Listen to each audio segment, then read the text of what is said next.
মহান আল্লাহর কাছে আমার প্রার্থনা, তিনি যেন আমাদের সবাইকে এই গভীর শোক কাটিয়ে ওঠার শক্তি দান করেন। বেগম খালেদা জিয়া ছিলেন বাংলাদেশের রাজনীতিতে এক পরম মহিমান্বিত ব্যক্তিত্ব।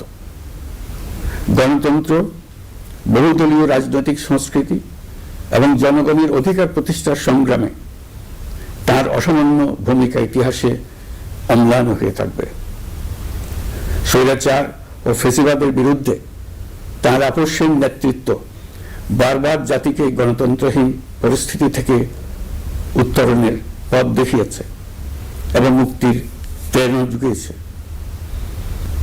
দেশ ও জাতির প্রতি তার সমুজ্জ্বল অবদান জাতি চিরকাল শ্রদ্ধার সাথে স্মরণ করবে। তার দীর্ঘ রাজনৈতিক যাত্রা, গণমুখী নেতৃত্ব এবং প্রিয় মাতৃভূমির স্বাধীনতা ও সার্বভৌমত্বকে সমুন্নত রাখতে তার অবিচল ভূমিকা অবিস্মরণীয় হয়ে থাকবে। এমন একজন মহান দূরদর্শী ও নিখাদ দেশপ্রেমিক নেত্রীর শূন্যতা পূরণ হবার নয়। প্রিয় দেশবাসী, এই শোকাবহ মুহূর্তে আপনাদের প্রতি আমার উদাত্ত আহ্বান, আসুন আমরা সবাই যার যার অবস্থান থেকে মহান আল্লাহর দরবারে বেগম খালেদা জিয়ার বিদেহী আত্মার মাগফিরাত কামনা করি। একই সঙ্গে জাতির এই কঠিন সময়ে আমরা যেন ঐক্যবদ্ধ থাকি। শোকের এই সময়ে কেউ যেন অস্থিতিশীলতা বা নাশকতার অপচেষ্টা চালাতে না পারে, সে বিষয়ে আমি সবাইকে সজাগ থাকার আহ্বান জানাচ্ছি। এই সময়ে আমাদের সবার দায়িত্বশীল ভূমিকা পালন করা অত্যন্ত জরুরি।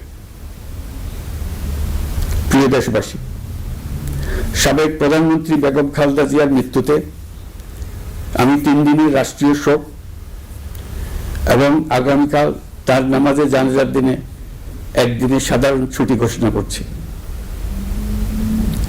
নামাজে জানাজা সহ সব ধরনের শোক পালনে শৃঙ্খলা বজায় রাখার জন্য আমি সবার প্রতি বিনীত আহ্বান জানাচ্ছি। প্রিয় দেশবাসী, আমি জানি আপনারা সবাই এই সময়ে অনেক আবেগাপ্লুত। আমি আশা করছি শোকের এই সময়ে আপনারা ধৈর্যের পরিচয় দেবেন এবং তার জানাজা সহ সকল আনুষ্ঠানিকতা পালনে সংশ্লিষ্ট সবাইকে সহযোগিতা করবেন। মহান আল্লাহ তাআলা আমাদের সকলকে ধৈর্য, শক্তি ও ঐক্যবদ্ধ থাকার ক্ষমতা দেন। আল্লাহ হাফিজ।